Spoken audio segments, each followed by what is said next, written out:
Hello, New Hampshire. My name is Dan Wise, and I'm host of Senior Speaks in New Hampshire, which is sponsored by AARP New Hampshire. Today, this month is February, and it's the month when we have Valentine's Day. And so our topic today is romance and relationships for those over 50.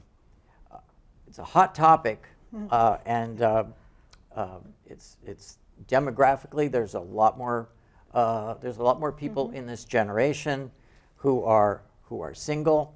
According to some research, 36% of adults age 65 and older were single in 2020. There are nearly 20 million single older adults in the U.S. according to the census. And then there was, you may recall that on television, ABC had this show called The Golden Bachelor, which was a spin-off of the Bachelor TV series.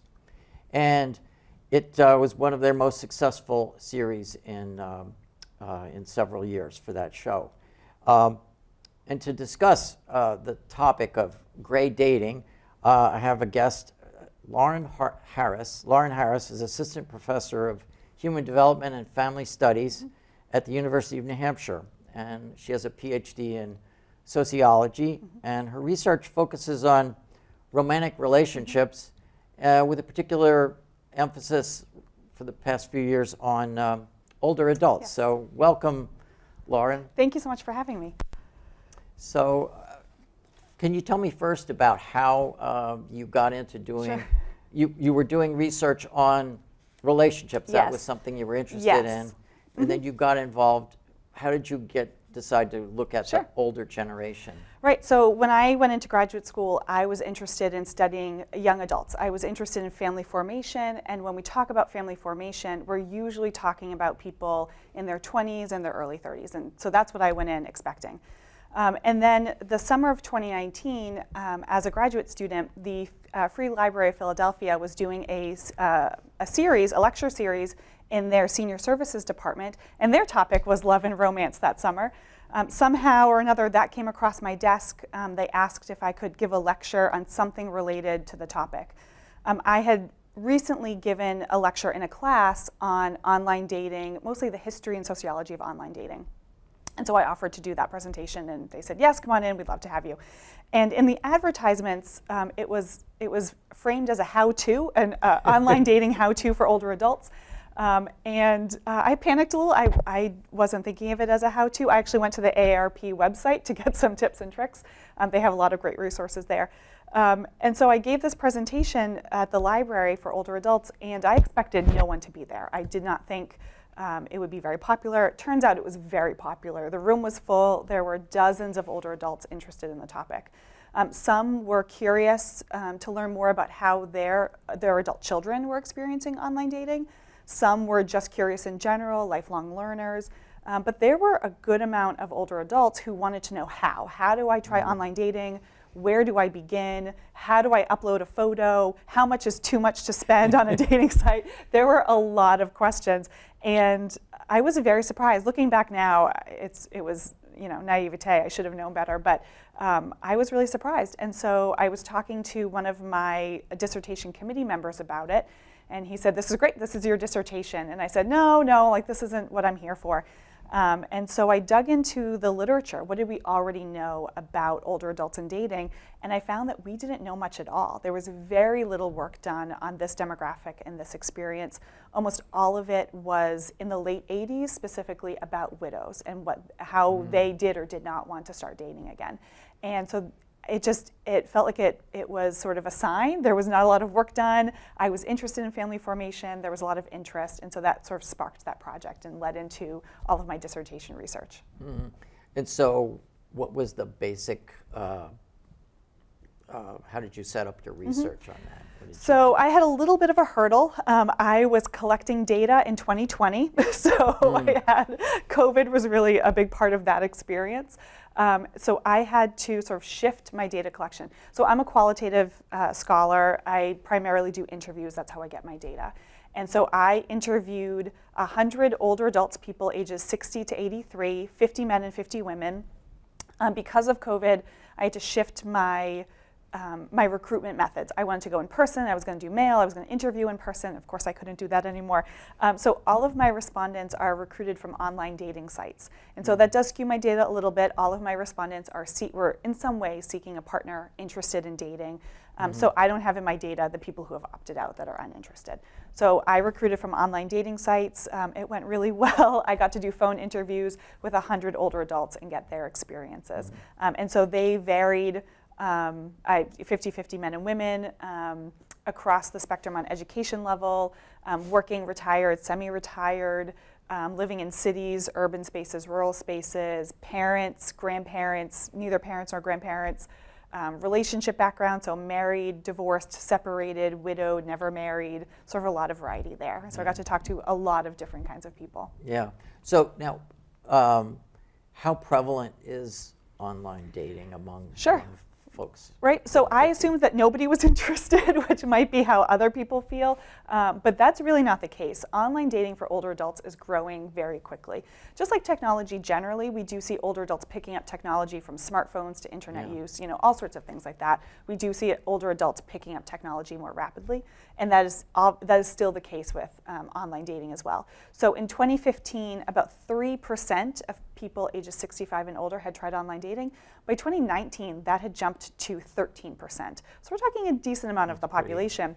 And when you look at a slightly younger group, the 50 to 64, we're nearly 20% have tried online dating. So about 1 in 5 50 to 64-year-olds have tried online dating in some way. And that's from 2019. So I would argue if we did that research again, we would see even higher numbers. One of the things that came up in my research, again, I was doing it in 2020, is that a lot of older adults said that COVID actually prompted them to try online dating, and that was a bit of a push for them. So some older adults had experienced loneliness or isolation, and they felt online dating could help mitigate that.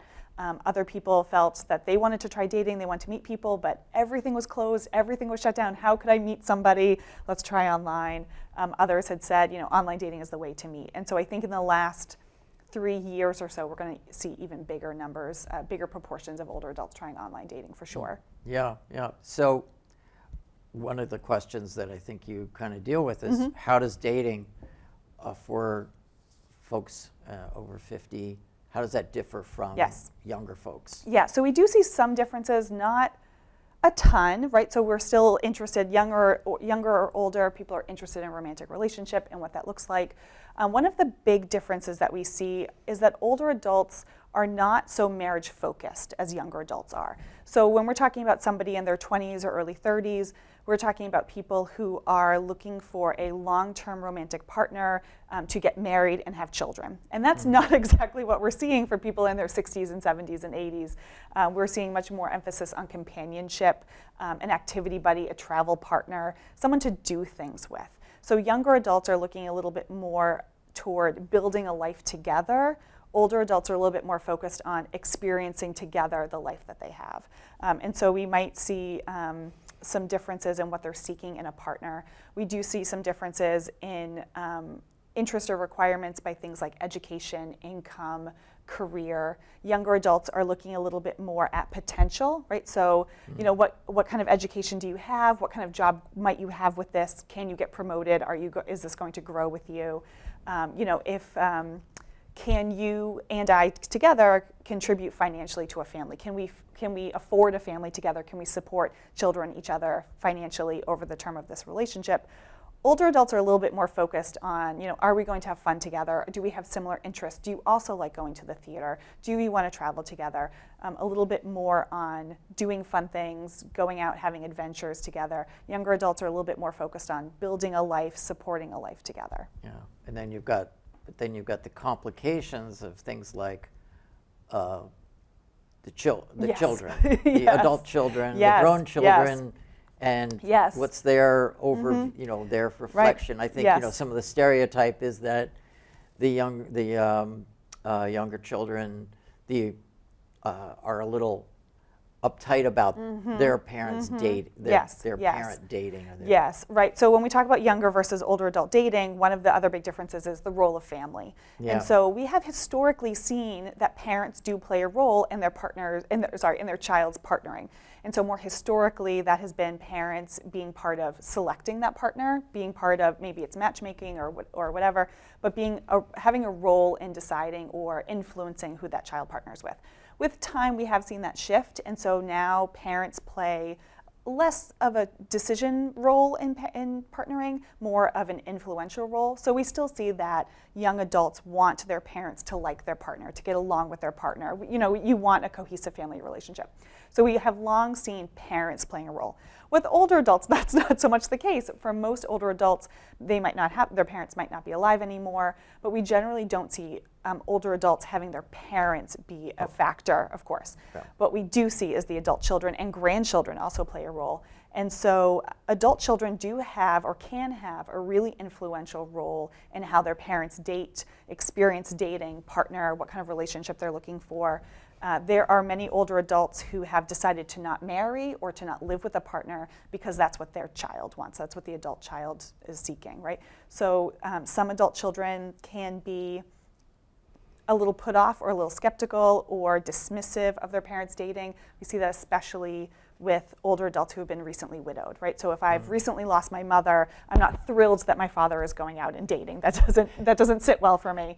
Yeah. Or if there was a tumultuous divorce or some tension there, adult children can be a little bit of a hurdle. They can also be a really wonderful support system. So of the people that I talked to, a lot of them talked about how great their children were in that process. They might say, you know, they don't want to know the details, they don't want to know every last thing about my dating life, but they'll ask, they want to make sure that things are going okay. Some adult children have created online dating profiles for their parents, they're really involved. Others will sort of just check in. Others will say, you know, can we talk about what a scam looks like? Can we talk about what this process will look like for you? And so adult children are very much a part of this process, and what that looks like is very individualized for the older adult and for that family. Yeah, yeah. And so we saw some of that in Golden Bachelor. Yes, yes, absolutely. So, yeah, wasn't it that the children of the guy Gary. of Gary, the Bachelor, were kind of kind of pushed him into it or Yes, encouraged yes. him to check into it? Yeah, so he has 2 adult daughters and 2 granddaughters, and the 4 of them, especially the daughters, suggested that he apply. They wanted him to go on the Golden Bachelor. They thought he would be a great contestant. And so that is a good example of adult children really prompting, supporting, encouraging their parent to date. Again, part of it is just that, you know, the context matters. So a recent divorce, a recent widowhood, that can add some tension. But in a lot of cases, older adults want their parents to be happy. They want them to go experience different parts of life, travel, go out to dinner, go to restaurants, go to theater, experience things. And so for some, that means dating, repartnering. And so older adults can be very supportive. So I don't want it to sound like all all adult children are a problem. Some of them are really supportive and helpful, like we see for Gary in the Golden Bachelor. Yeah, yeah. Now, grandchildren. Yes. You had some very interesting findings in your study Yes. about the impact of grandchildren, you know, someone enjoying the role of Yes. being a grandparent. Yes. And how that affected attitudes. Right. Yeah, so one of the big findings from my research that I don't know how I didn't go into it looking into this, but respondents talked a lot about the role of caregiving in the dating process. And so by caregiving, I mean looking after an aging parent.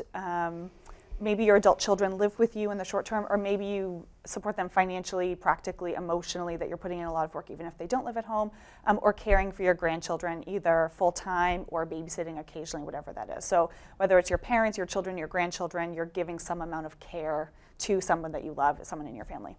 And so that really came up a lot for people. That was a big issue that came up a lot. One way for both men and women is that a lot of people postponed dating until their care work was over. And so they might say, you know, I'm taking care of my parent. I think that's only going to be another 6 months to a year, so I'm just going to wait. I'm not going to date and care for my parent at the same time. Or my child lives with me, but it's only going to be another 6 months. Or, you know, I babysit my grandchild, but they're starting school next year, so I'm just going to wait until that's not a part of it. So that was one finding. From there, men and women took very different perspectives on caregiving. So first, men were not interested in dating a partner who had care work responsibilities. So men were hesitant to date a woman whose adult child lived with them, if they cared for their parent, if they were babysitting frequently. Men talked about wanting to be a woman's priority, the first thing that she was taking care of, right? He did not want to be second. Some things don't change, right? Some things don't change, right? So men talked older or about younger. wanting to be the first person, the most important person. One man said, I'm not taking a back seat to your children. So that came up in a variety of ways, some harsher than others, some softer than others. But men consistently said, I don't want to date a woman whose adult children live at home. For them, they saw that as a barrier to overnight dates, a barrier to their sex lives, that they just thought if adult children at home, we're not having a physical relationship. So they were very much against that. Some men talked about having experiences with adult children who were unhappy that their mother was dating, who might have lived at home. One or two talked about near physical fights with adult sons. And so men were just, they were not interested. And babysitting, they talked about wanting to be spontaneous, go out to lunch, go away for the weekend, and that they assumed that these things would be a problem. So men were very hesitant to date a woman who had caregiving responsibilities, whether he had met her or not. They start dating, he might have seen a profile online that says, I'm close to my grandchildren, not interested. Wow. So that was a red big deal flag. breaker. That Yes. was a deal Yeah. breaker for guys. And some women talked about that and said, I was on a date with a man, I told him about how I care for my children, and he said, I'm not interested. So women felt this, women saw this too. On the other hand, women had a very different perspective on men's caregiving. First, they didn't see their own caregiving as a hurdle to dating. That did not seem to be a problem for them. They did feel that men who had caregiving responsibilities were more desirable. They liked the idea that a man had cared for his wife through her death, that he was loyal, that he was a caretaker. They saw those as good qualities, that was a good man. They loved the idea that a man could be close to his grandchildren, that he was family oriented. They saw that as shared values, that they were family oriented, he was family oriented, they had something in common. That was an illustration of really positive character traits. So they wanted a family man. They wanted a man who was looking after their grandchildren every Tuesday afternoon or whatever it was. There were some nuances here. They did not want a man who was caring for very young children. Grandchildren were one thing, but I had a number of women say, I'm 70, I've raised my children, I don't want to raise yours. And the line was about high school age. College was fine, high school was a gray area, middle school was a no. We're not raising middle school children. And then the other final nuance was that women were not interested in dating a man who needed their care. They did not want to go into a relationship knowing they were going to care for someone else, whether that was his children or him.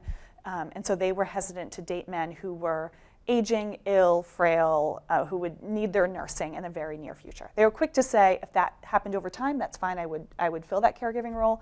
But generally, in short, women were interested in a man who cared for others but didn't require care, and men did not want women who provided any care at all. It was a big contentious issue. And that was a very pronounced. It was very pronounced.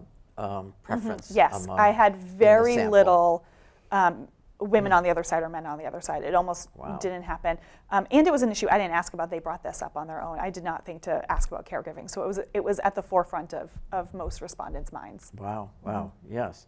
So now the show Golden Bachelor, yes. How much did that reflect accurately Yes. or not kind of what you've seen in the field? So I will say to start, The Golden Bachelor is a television show. So in a lot of ways, it does not reflect older adult dating today. So for example, I don't know any older adults who flew off to Costa Rica with 4 potential dating mates and all of those sorts of things. Well, for sure. reality TV Yes. it's always been a quotes around reality. Exactly. So I do ask that if you're going to watch the show, I believe it is still on Hulu, watch it with a grain of salt. It is a reality television show, so things like that. But other things, there were some parts that were sort of right and wrong. So one of the things that I think the Golden Bachelor sort of isn't as representative about most older adults' dating experiences is that it's very marriage focused. And so the whole point of The Bachelor, The Golden Bachelor, the whole franchise is that the season is supposed to end with a proposal. The idea is that everyone is on the show to get married. That is not how we see older adult dating. The vast majority of older adults who are interested in dating are not going into dating hoping to, expecting to, desiring marriage. A lot will say, if that happens, that's fine. I'm not against marriage per se. Some will say that. They say, I never want to get married again. But most older adults don't start dating with the hopes of getting married in the short term. They're looking for companionship. Companionship, exactly. We're looking See where more it leads, for yeah. someone to go to dinner with on Friday nights, spend the holidays with, travel a little bit, play a game of pickleball, as we do see on The Golden Bachelor. So most older adults are looking for an activity companion in some kind of way. And so in that sense, The Golden Bachelor is really very marriage focused that we don't see in older adult dating. Now, we can throw this chart up that Sure. most older single women are not looking to date. There's a chart. Yes. And because I think, there's also the stereotype of the, widow or someone who's divorced. It's not a stereotype. There are a lot of women who just are not in the market. Yes. And what can you say about that? Sure. What can you tell us about that? Sure. Absolutely, yes. The group you interviewed was not really that group, but it wasn't. It is the big. It is a right. Is that a majority of? It tends older to women? be the majority. Although what I've learned from those who are interested in dating, for me, highlights some of the reasons we might see, especially older women not interested in dating or saying they're not interested in dating. So a lot of what I've heard from women who are interested in dating are the reasons why it's not going well, or the reasons why it's difficult, or the reasons why they've opted out. And I would imagine that's a lot of what's going on for the women who are saying they are uninterested. So older women who are interested in dating even will talk about, as I mentioned, I don't want to care for a man through older age. And so I think a lot of older women who are saying I don't want to date are saying, I don't want to date, partner, and then take care of a man again. Either in the sense, I remember one woman said she didn't want to live with a man, she didn't want to get married, because if she wanted to have cereal for dinner, that's what she wanted to do. She didn't want to be obligated to cook dinner every night. Others said, I don't want to pick up his socks every day. And so I think there's a little bit of that going on where women are saying, I don't want to take care of a man again. Take care of anybody Exactly, again. exactly. Yeah, yep. Other women talked about the difficulties of finding a partner. So older adults are the ratio, exactly, older adults are in what we call a thin market. Basically, it's a small pool of daters. There's not a lot. And the gender ratio for older adult daters is skewed in men's favor. So even around age 60, there's about 1.5 single men for every single woman. When you get to age 75, it's about 3.5 women for every man. And so I think a lot of women are saying, I'm not dating, there's no one for me to date. I'm not interested in putting in all of this work and this effort. I have to tell you a story. My wife's grandfather was, I think he was probably in his mid-80s at this point. He lived in an a senior apartment building, and he had a girlfriend. And but he told me, he says, I have a girlfriend. I have this girlfriend for self-defense. He says, there's so many women in this building, and they, many of them, they want to date me. Yes. So I have her for self-defense. Yep. Yes. And I thought, okay, I kind of get that. Yes. He liked her, but it was it was a practical thing. I would say I've told men who are on the fence about dating, I've said, go try it. There are so many women. I've heard men say, my wife passed away. I showed up at church the next Sunday, and there were half a dozen women with casseroles, wondering what I was doing that weekend. And so there really are far more women than men. It really is skewed toward men. Part of that is that men are more likely to get married, date younger, marry younger. So even at the same age cohort, there are fewer men there. Men don't live as long as women, so there's a number of reasons. There just are more older single women than there are older single men. Yeah. Now, to give you a little break, you've been talking a lot. Sure. We have some cartoons Great. about older generation folks. So we could start with the dressing room cartoon, and there's just 2 or 3 of them, and so I'll just and then you don't need to react to these, but and when I was picking these out, I said, I hope I'm not reinforcing too many stereotypes. But then there's this one, let's go upstairs and make love, and the guy says, pick one because I can't do both. Yes. And then there's this one, which is a guy getting a little handsy there, and so those are kind of funny. But it does bring up the sexuality. How important is it in older dating in general, or what did you find? Yes. About So out of the 100 people I spoke to, 3 said sex was not important in their dating lives. So Wow. we are seeing some great importance put on sexuality in a dating experience or in a romantic relationship. I'll say a lot would say, it's not the most important. It's not the only thing I'm here for, but it is a piece of it. Or people would say, without sexuality, that's friendship, and I have plenty of friends. I'm not looking for more friends. And so almost all of the respondents said that sexuality or sex in a romantic relationship was important to some degree. Somewhere in that relationship, it varied by frequency or kind of sexuality, but it was important in some way, shape, or form. And so men and women talked about it being very important to them, but being different with time and with age. And so it was very clear that both older men and women would say, it's not like it was when I was 20, and that's okay. That's perfectly fine. That sex changes with age, and that's fine. That's okay. Men talked a little bit about, I don't perform the way that I used to, but that doesn't make it not worth it. Like it's still worthwhile. Men and women talked about expanding what sexuality was. So women would talk about, it's not just intercourse that I'm interested in. There's other forms of touching. There's other forms of pleasure. We can use supports. There's medications. There's toys. There's all sorts of other things. And so men and women were both very open to what sex could look like and the variety of sexual experiences, and very okay with that. So we did hear a little bit more from women, speaking a little bit to your cartoons, that they were sometimes a little bit more hesitant about beginning a sexual relationship. Some would say, I haven't been naked in front of a man for the first time since I was 22, right? Things are a little different than they used to be. And so women did express some concerns, some anxiety around nudity or showing their bodies to somebody new, but not so much that would prevent them from having a sexual relationship. Some might talk about, it might take me a little bit longer. I need to build a little bit more trust and comfort. But I definitely want to get there. It's just going to take me a little bit of time. And both men and women talked about the importance of a connection, a good relationship, a good foundation. Very few respondents were talking about interest in sex only, or a hookup, or a friends with benefits, or something like that. They very much had those. That was not zero. But by and large, both men and women were talking about developing a good, strong relationship and having sex be a part of that relationship. Yeah. Oh, good. Great. Yeah. I had some. I have a little bit of time. Sure. But some scenarios, and I figured I'd just read a couple of these, and just kind of see what your reaction was. Here's one. When you're an older adult, meeting someone isn't always easy. You often have a significantly smaller social network than your average millennial. So there's limited opportunities to meet other seniors who are also interested in dating. Yes, absolutely. Right. This is sort of what we're speaking about, of the gender ratio or the thin market, that the pool for single older adults is small. It is growing. It is getting bigger as we see more and more single adults, but it is kind of small. And one thing that we've heard from older adults is that it's hard to meet somebody, especially sort of in real life, as we might say. As older women, they don't have a workplace, right. And so they would say, I'm not at work anymore, or I am at work, but I don't know who's single, I don't know who's interested. And so it can be really hard to find another older adult. People would say, I'm not going to bars like I used to. I don't go to clubs anymore, so where am I supposed to meet somebody?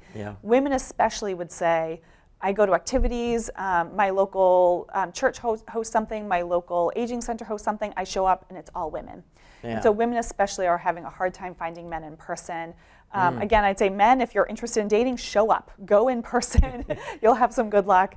And I think that's a little bit where online dating comes in. So online dating can really expand that pool for somebody, especially a bigger geographic distance, or knowing everybody on that site is single and looking to partner. So that's one way that online dating kind of comes into it.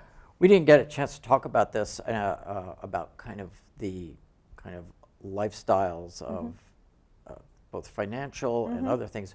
One person that was a friend of mine, and I had asked her about the subject, and she wrote, as someone in the senior demographic, I've been single for 19 years, but dating a man who lives 45 minutes from me for more than 15 years. We like our independent space. We have differing interests. I have total control of how I spend my money, how I decorate or I maintain my home, Yes. and how often I socialize with other friends. I travel with women who are either single or whose husbands have no interest in traveling or can no longer travel. So, you know, that's Yes. kind of Yes. another model of And it's dating. becoming very popular. So we call it living apart together, where you are in a committed relationship with somebody that is your person, that's your partner, but you decide that you are not living together, right? The goal is not to live together eventually. It's not, you know, we're waiting for closeness or something else. You've just decided that living apart is what's best for you. And so kind of what your friend's saying, that you get more control over your living arrangements, your day-to-day life. Maybe you live down the street from your grandchildren that you see two or three times a week that you really appreciate, and your partner lives 45 minutes away. So it's important for you to live near your family. So living apart together is becoming more popular across age groups, but especially among older adults. They might have a sentimental attachment to their home. They might be geographically close to their family. They might want that independence. We're talking about, you know, older adults are not so keen on getting married again. That's kind of playing in here too. And financial separation, keeping financial accounts separate is also on the forefront for older adult dating as well. Yeah. So to kind of get things wrapping up, do you have any tips or advice for men and for women on if they Yes. want to get into the dating scene? I say do it. Just go for it. You know, you're never too old to find a new person. It doesn't have to be the love of your life if you don't want to. If you're looking for a companion, someone to do things with, I would definitely recommend dating. Going in person to activities is really helpful. Online dating is also, I think, a really good option.